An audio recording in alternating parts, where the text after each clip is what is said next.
That's kind of one of the big questions. And what does that mean when you do? That's a significant concept and a significant idea. You know, we talk about, and we're getting into the season of the fall feasts and such, and you know, so starting tomorrow night, we have one of those schedules out there, right? We brought those, so there's a schedule of activities for the next few weeks during the fall feast, but it's starting tomorrow night with the king. You know, that's the picture of so much of this, with the king coming to establish his throne, to inaugurate his kingdom, to begin his rule. And so the Yom Teruah, this day of trumpets, the day of blowing or shouting, is this day of coronation. You know, it's the official beginning of the king's reign. This marks his first year of the king's reign. So all of the people, all of the king's citizens are subject, then stand before him and declare their loyalty to him as they await the proclamation from the king that their loyalty is accepted. They await the extension, you know, essentially like in the book of Esther with the scepter that's been extended to her. You know, we all need to receive that extension of the scepter from the king. So each person, small and great, enters into covenant with the king. And that's something that I heard, you know, just this week was there's a difference between someone who is a king and someone who is a ruler. Have you heard that concept before? You know, a ruler doesn't necessarily have a relationship with the ones that he rules. The concept of a ruler is much more of a tyrant type of a position. But you know, the ruler rules over them. A ruler may be very distant. A ruler may be someone who's appointed or declared even by an authority that has conquered. You know, this ruler is not connected necessarily to the land or the people. And so a ruler then makes no promises, has no responsibility to the ones that he rules. He just expects obedience, and he actually may in turn answer to someone else. You know, where you see this is like in the land of Israel and stuff. Rome appointed rulers over the people. And that's different than a king. You know, a king is one who's supposed to be taken from among the people. You know, a certain family that has demonstrated some quality to be anointed. There you also have the priest who confirms God's choice, or at least he's supposed to. And then the king, you know, swears to certain responsibilities. And in turn, the people declare that loyalty, where the people gather together, they shout, they acknowledge, they cry out their approval. So there is relationship and connection to the king. There is supposed to be covenant.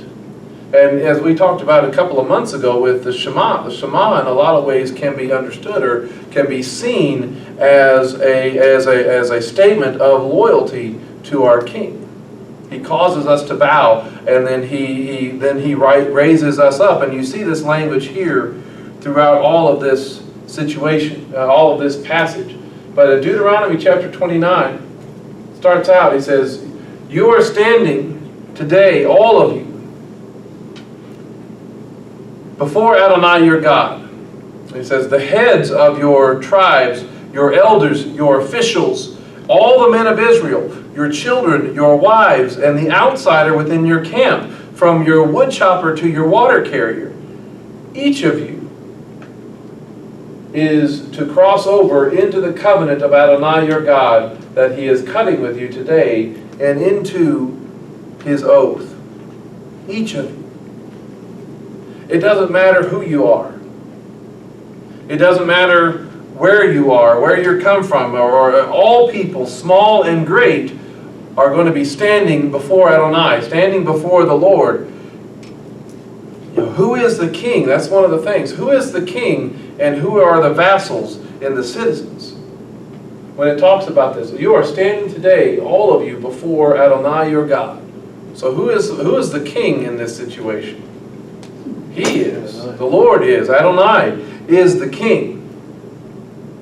And the Israelites are the citizens, the ones that are declaring this. And it doesn't matter what your status is in this people, among these people, whether you are the head of a tribe, whether you're an elder, an official, one of the men, one of the children, one of the wives, even the outsider, no matter how important you are, no matter how menial your job is, he talks about this being the wood chopper to your water carrier. So no matter how menial your job is, no matter how old you are, no matter how young you are, whether you're a man or a woman, even whether you're originally part of this group that came out of Egypt or not, or you've joined them since then as an outsider, right? Each of you who are willing to take that stand before the Lord must make a decision to choose to cross over into the covenant. Each of you have to make that decision. Now when you look at that word, to cross over, or how many of you have a different word there, a different word like establish, right? Do you see that one there? Must establish that. It's the word avar. It means literally to pass over, to cross over, march over, to pass over by or through, to pass through and traverse, to pass through the parts. And this is where in terms of the cutting of a covenant, where you're going through and passing through the parts of the offering in a covenant meal. That's where you see things like the Lord, they cut the sacrifice in half, right? And then they pass through, they walk through the pieces of the covenant. And what's the message there? That if they don't keep the terms of the covenant, what does the other party have the right to do? Do to them what happened to this animal being cut in half, essentially. Right? So they're passing through this. And if you notice, it's this Strong's number 5674. It's actually very related to 5677, which is the word Eber.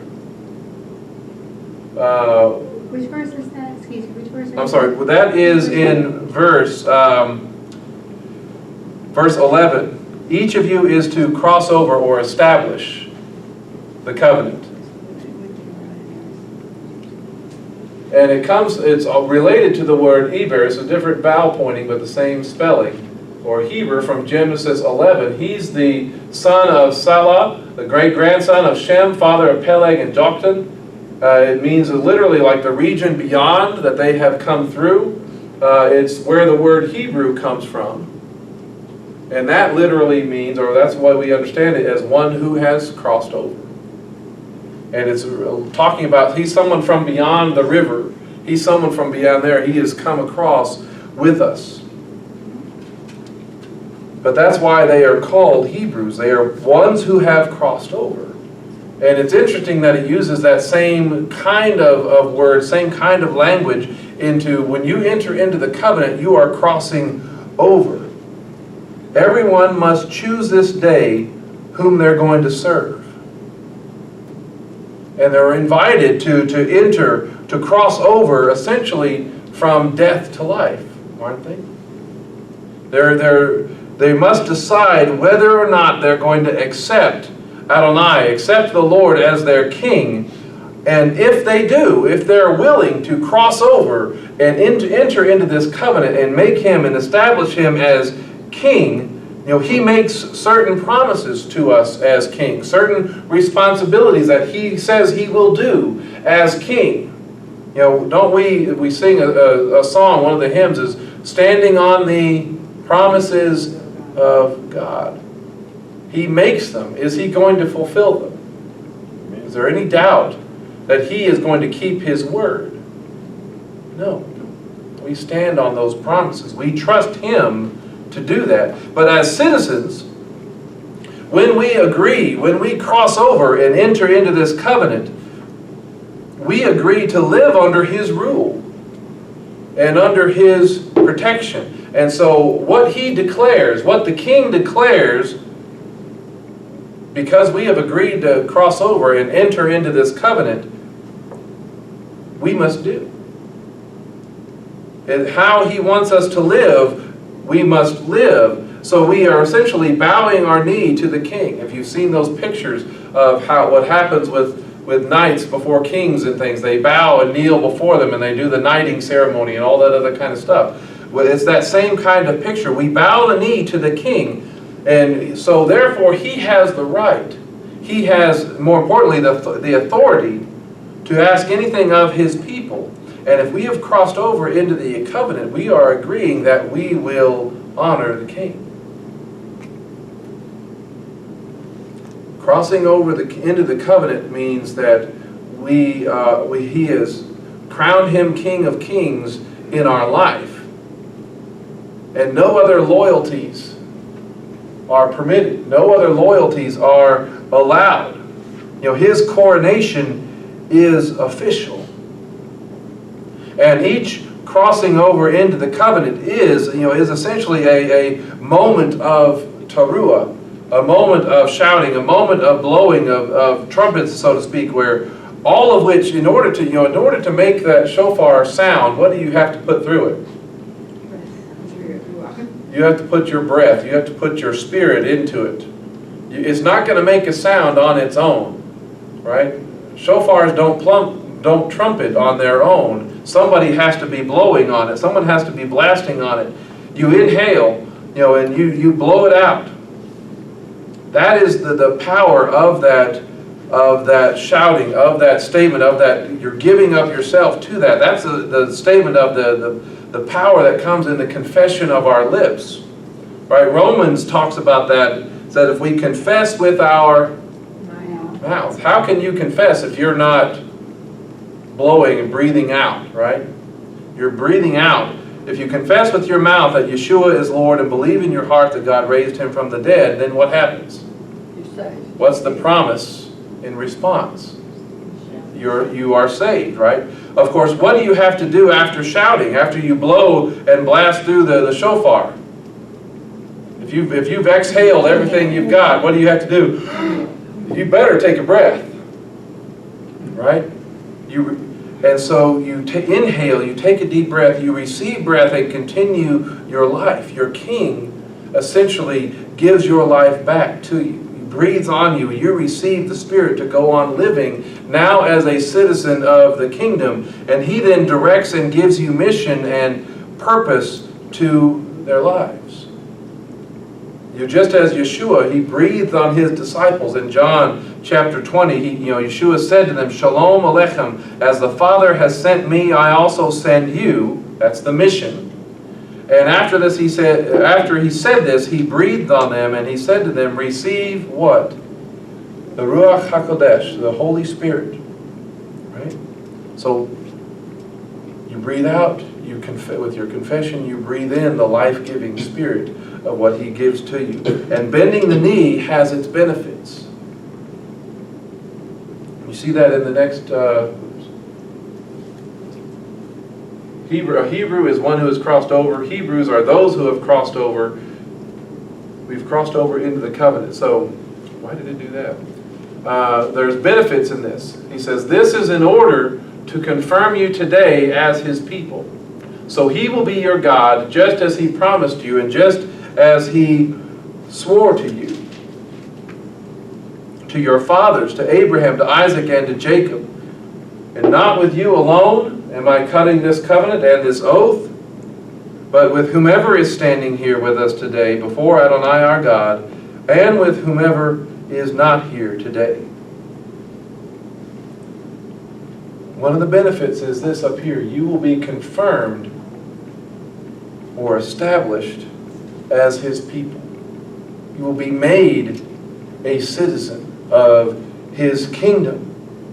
The word is kum, essentially, to be established or be confirmed, to be fixed, valid, proven, and fulfilled in all that entails. All the rights and responsibilities then become yours. Primarily, the primary usage of this word means to arise, to cause to rise up or to stand up. So as you bend the knee to the king, if he extends his scepter to you and accepts your loyalty, what does he do? He asks you to rise up. Right? That's very similar to the kind of language that we read in the book of James. He says, draw near to God and he will draw near to you. Cleanse your hands, you sinners, and purify your hearts, you double-minded. If you have a different loyalty, right?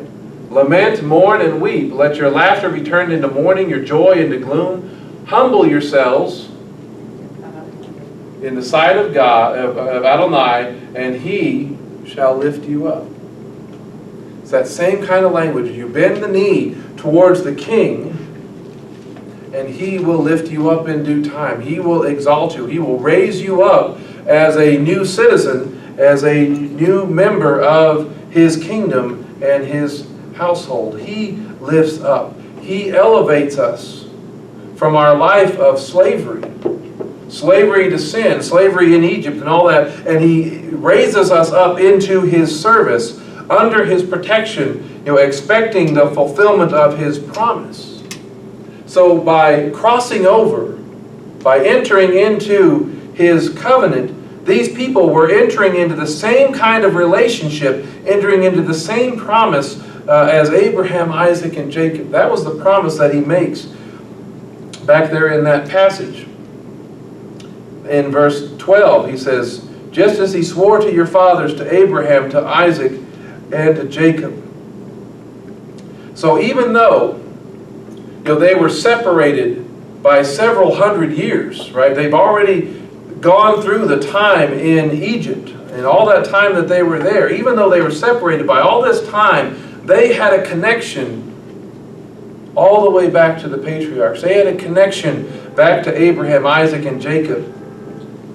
What Abraham and Isaac and Jacob, in their relationship with God, what they had, they were then made a part of. They were included in that same kind of promise. That legacy of faith and covenant gets passed on. And so they get to be included. And so even those who were considered outsiders, who, even if they didn't join until after the Exodus, they were included in this covenant because they were willing to cross over. And that's one of the great things about, I'll show you this a little bit later, but that's Wednesday. This Wednesday, y'all are talking about covenants on Wednesday night, right? Right. And what that means, and what the significance of a covenant is. So this Wednesday night at the Hayasod study, it's going to be focusing on the idea of covenants. But they were invited to cross over into a covenant, into relationship that it was first established back with Abraham, Isaac, and Jacob. And we also have been invited to cross over. We've been invited into that as well. He says, not with you alone am I cutting this covenant and this oath. It's bigger than just you people who are standing here today, right now. There's something larger going on. He says, but with whomever is standing here with us today before Adonai our God, and with whomever is not here with us today. This is a statement essentially of invitation. It's a statement of invitation to cross over, even to generations that are to come, whoever is not here with us today. So future generations, their children, their grandchildren, the future generations are going to be invited to be a part of this. But this is the danger, when time passes, as generations go and die and live and they pass on these things, future generations may be inclined to think that because they weren't there that day when all of this stuff happened, that they cannot be included with covenant or claim this relationship or claim any of these promises. Worse, that's something that the enemy that's the kind of seed of doubt that the enemy is going to try to put in the minds of those future generations. Their children, their grandchildren, all those ones that are to come. This is what the enemy would want to attack. Because if he can get future generations to reject their connection to this covenant relationship with God, then what happens? Then this is broken. This line is broken. These promises, in the enemy's mind, he thinks, well, then maybe these promises won't come to pass. Because one of the promises that is made is his own defeat. So he's going to attack the mind and the heart of these people, these future generations, to say that they are not a part of that. Well, you weren't really there that day, and that was so long ago. What makes you think that you're a part of what he's doing then? you're so far away removed from that. You have no real connection to Abraham, Isaac, and to Jacob. You're not even one of their descendants. You can't cross over. You can't enter into any kind of covenant. You can't be a part of that. But what does Moses relate? What is he trying to assure them? It's not with you alone. This is much bigger. This is a bigger deal, a much bigger moment than just those people that are standing there in this one moment of time. The moment included not just their now, but it also included Abraham, Isaac, and Jacob in the past, but it also includes those in the tomorrow. How can that be? How is it? How can this one moment have a timeless kind of influence? How can future parties be included in this moment?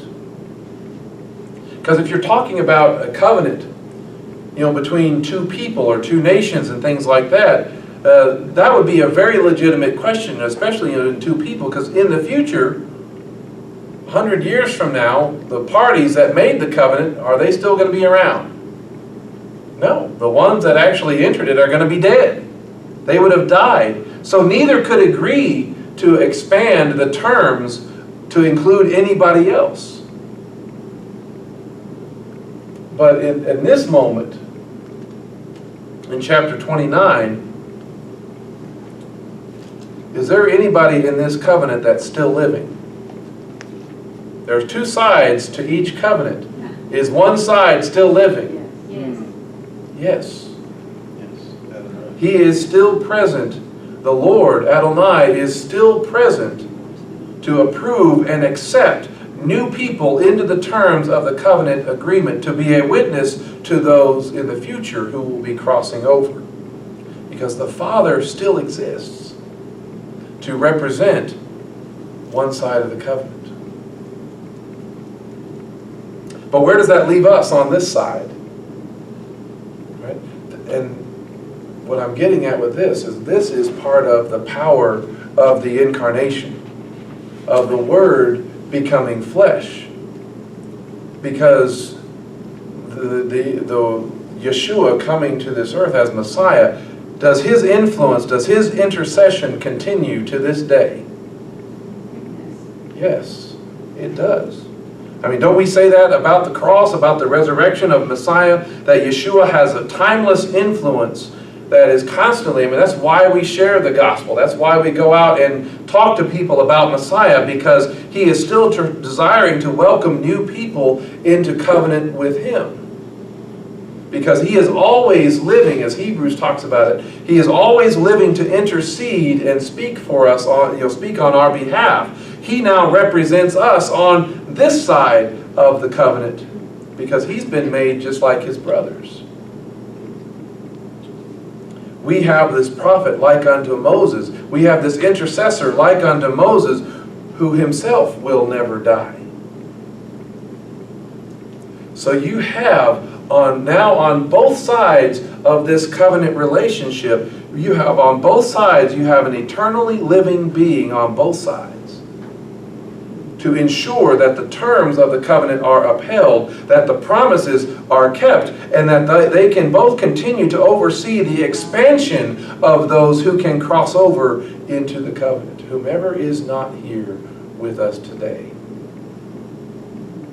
They are both there to witness who is crossing over. So if you have crossed over into this covenant relationship, you've essentially made a pledge. You've made and taken an oath of loyalty to your sovereign. And so he is your king. He is the one who then tells you, you give him the right, you give him the authority to tell you how to live. He has the authority, even, dare I say, to tell you even what to eat. Right? You give him the authority to tell you what to celebrate or how to worship, because to do anything else, to say he doesn't have the right to speak to you and tell you what to do, that comes with a warning. in this passage. In verse 17, or it might be verse 18, depending on your translation, it says, beware, in case there is among you a man or woman, a family or tribe, whose heart turns away today from Adonai our God to go serve the gods of those nations. Beware in case there is among you a root producing poison and bitter fruit. Let me ask you a question. Is this individual or is this corporate? Or is it both? It's both, right? Individuals have to be aware of their own heart, of their own place. A man or a woman, you better pay attention yourself. But it's also for the people, you know, whether it's a family, that's just a pretty small unit. A tribe is a much bigger unit, isn't it? So individuals and the whole people have to be wary of those who turn aside to another god, who live like those of the nations, and to live like those nations that you crossed over actually to leave. When you crossed over into covenant with Him, you are leaving those nations and you're becoming a part of His nation. You have passed through the waters, essentially. You know, just like Moses and the Red Sea, or in this generation, Joshua and the Jordan River. They had a moment of crossing over. And what do we still have in our faith and practice that is a similar picture of that? Baptism. You're crossing over from death to life. You're passing through the water and into this covenant. And when it talks about serving the gods of those nations, to serve those other nations is to live as those other nations have lived, to live by their rules, their way of life, to celebrate what they celebrate, to worship what they worship and how they worship. You know, as terms of this covenant that you say we say that we have crossed over into, we are not allowed to worship Adonai, worship the Lord like they worship their gods. You know, think about it like this. How many of you, when you have kids, or if you are a kid, you know, did you get your kids to eat broccoli? How many was it easy to get your kids to eat broccoli? Was it a lot easier to get your kids to eat broccoli if you put a lot of cheese on it and covered it in cheese? Cheese covers a multitude of sins, right? Isn't that what we say sometimes? Or at least I say that because it's true. You can get a kid to eat broccoli by covering it cheese, but you can't get God to approve of something He hates, or that something that dishonors Him by smothering it in Jesus' name. Right? You can't have that. He's not going to accept that. We don't say that about anything else, to my knowledge. You know, when someone says, well, you know, Jesus told me it was okay to leave my wife. Really? He did. Jesus told you that. Or, you know, in the name of Jesus, I'm going to embezzle these millions of dollars so I can give some of it to my church. Right? Does that work? You know, God, your word mentions certain festivals to keep. But you know, I'm not really a part of that. I wasn't there when you said all that stuff, so I'm going to keep these other festivals, these other holidays, which I've known for years, and I've known for years that they've been absorbed from these other pagan national practices. I'm just going to change a few things about them. I'm going to change a few words. I'm going to sprinkle Jesus on top, and that's going to be accepted. See, that kind of thinking produces something in God's people. And it talks about a root producing poison and bitter fruit. Poison and bitter fruit. You know, what's interesting about this word poison is it's the word rosh, which I thought was pretty interesting. And it's used in this sense as poison, even of serpents, gall, hemlock, or venom, things like that. But it's the same word, and it has even the same vowels as the word head, which it used earlier in the passage of talking about the heads of your tribes and your elders, and such as that. Because when a snake wants to inject its poison, what part of the body does it come from? Its head. It strikes out, and it puts the poison into you. So I found that very interesting that it's the same word. But where do we come up with all of our ideas about what we think we should do? Whether we should obey or disobey, whether we should listen to temptation or reject it. Where does that all start? Doesn't it start up here? That's where it all typically starts. That's how James talk about it. Our head has an idea or a desire.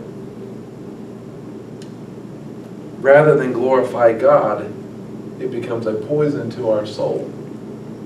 So James says, let no one say when he is tempted, I am being tempted by God, for God cannot be tempted by evil, and he himself tempts no one. But each one is tempted when he is dragged away and enticed by what? His own evil desire, something that's already there. He says, then when desire has conceived, it gives birth to sin, and when the sin is full grown, it brings forth death.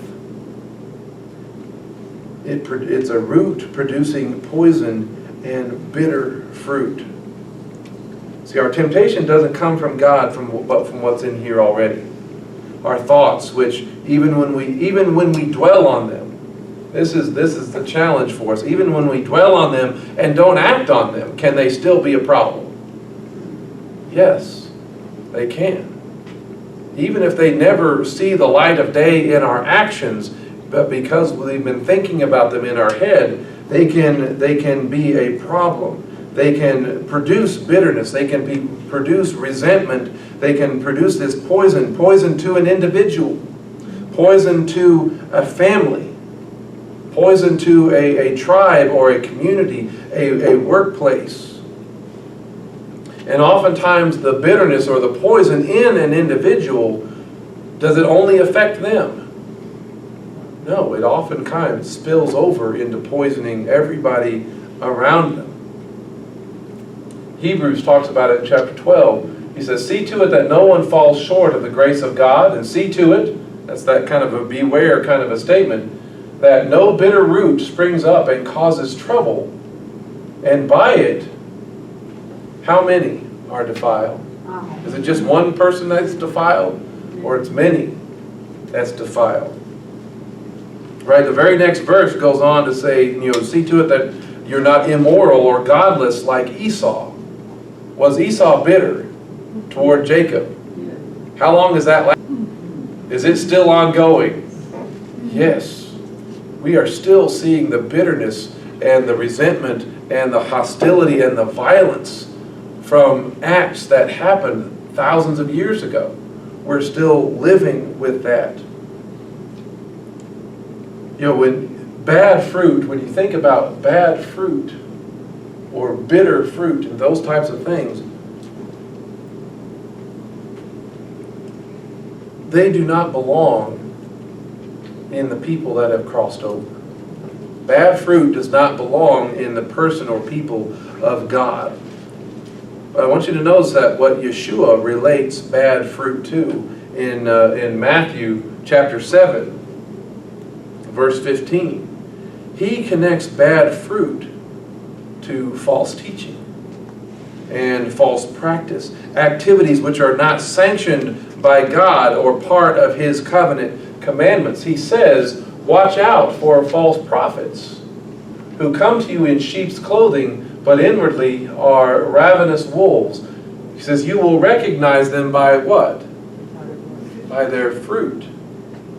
What kind of activities, what kind of actions, what kind of attitudes, emotions are they producing?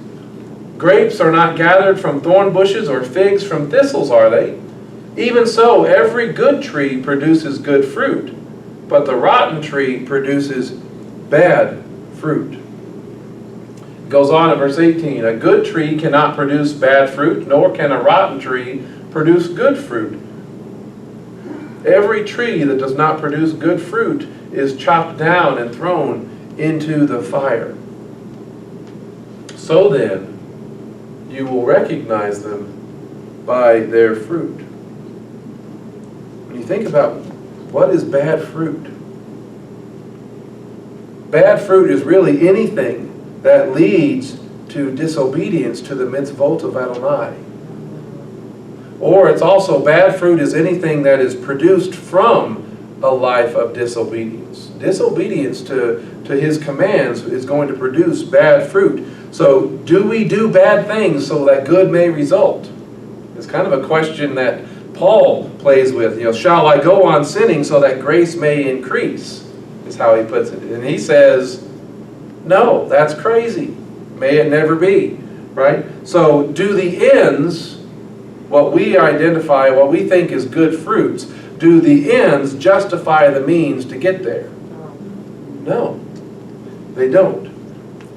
Is it still good in God's eyes if you dishonor Him to produce it?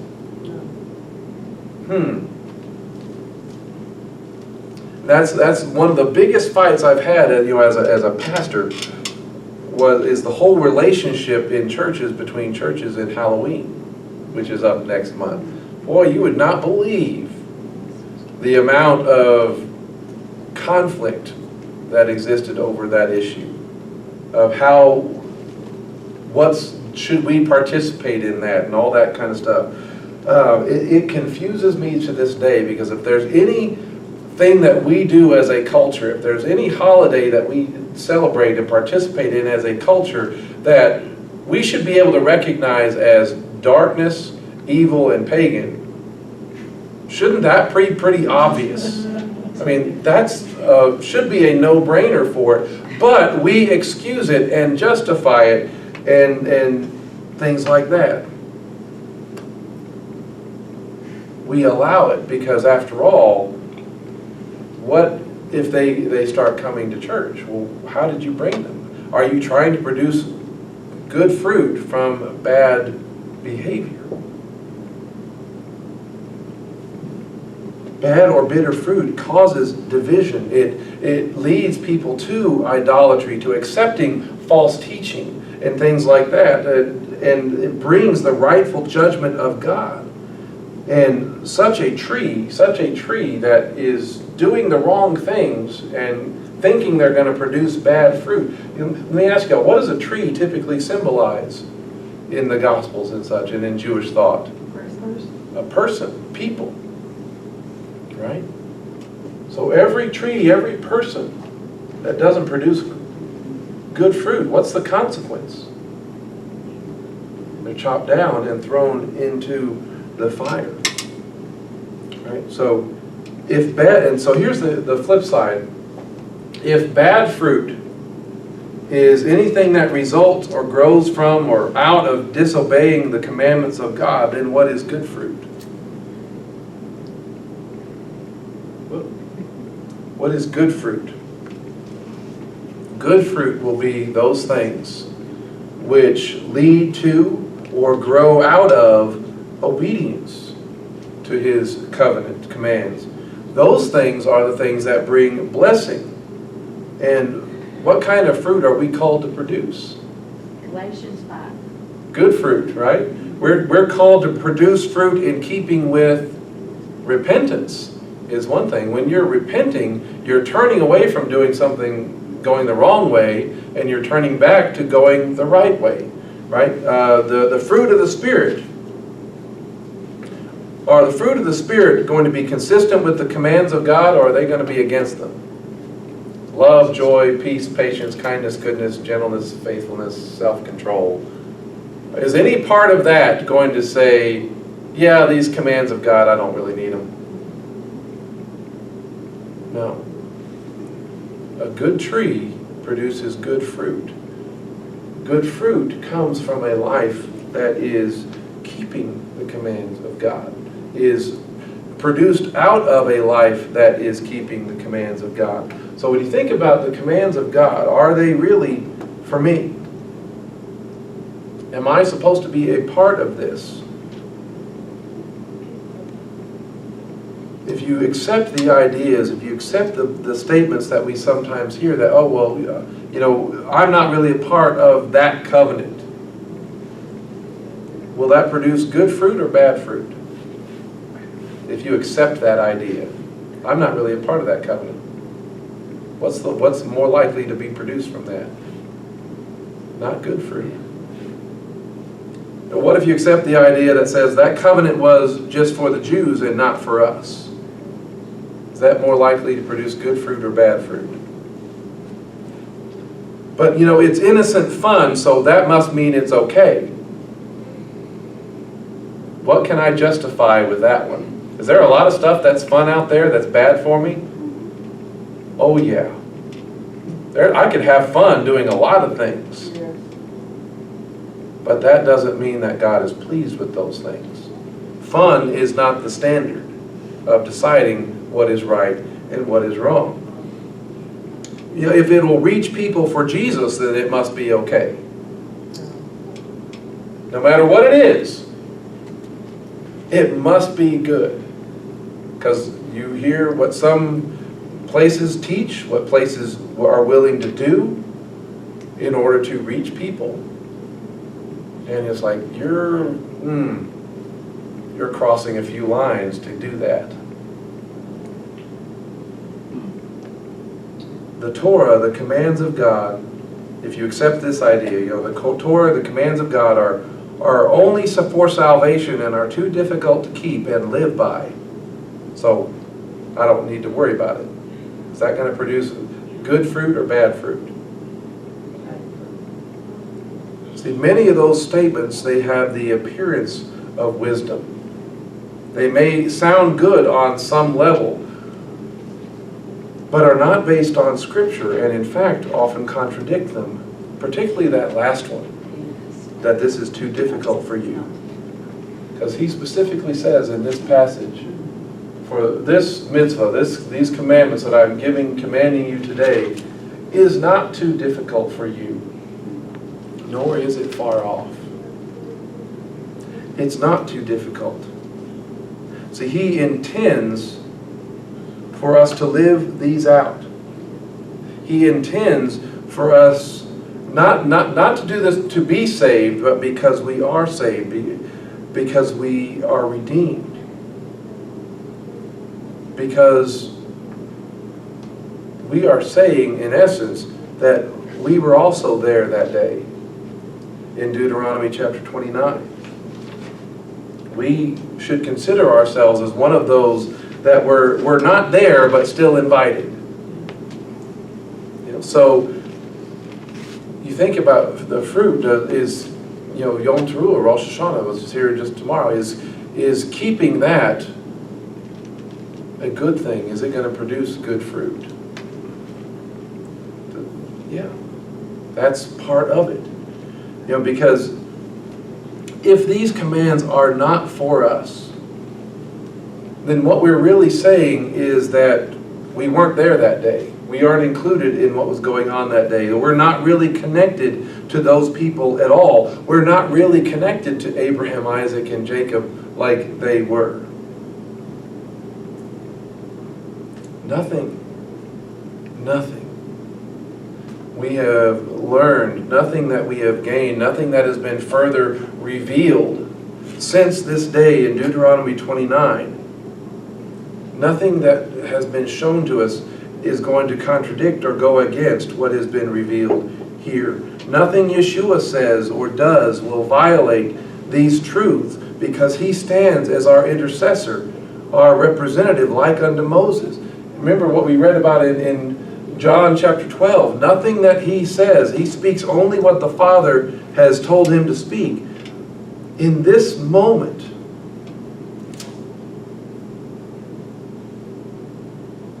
we are there and a part of it.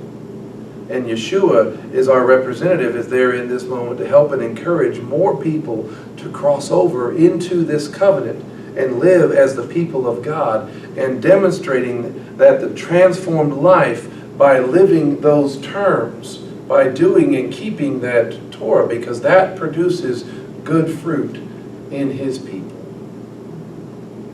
And when we accept anything else, we're breaking ourselves from that connection. And we're producing that root of poison and bitterness in our lives and in the lives of our communities. That's one thing that chapter 28, verse 28 talks about.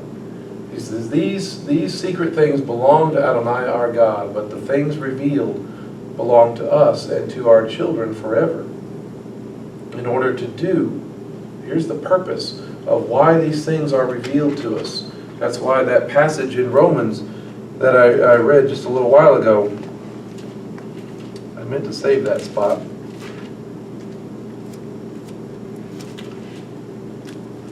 It says, these things revealed belong to us and to our children forever. It's intended to be passed on. And the purpose of this revelation, this revealing, is in order to do, in order to keep, in order to guard all the words of this Torah. And that's where Paul gets into Romans chapter 9. He says, to them belong the adoption and the glory and the covenants and the giving of the Torah and the temple service and the promises. To them belong the patriarchs, and from them, according to the flesh, the Messiah, who is over all, God, be blessed forever. Amen. We are to be a part of that and included in that. And that is the invitation. An invitation to live as part of the people of God and not produce bitter or bad fruit, but to produce good fruit in keeping the terms of His covenant, because that shows our loyalty to our King. Does that make sense? And that's what we're acknowledging by even in Yom Teruah, even in Rosh Hashanah. In essence, it's a declaration of, I am one of these that have crossed over, because you are my God, you are my King. We're anticipating His coming and ruling and reigning.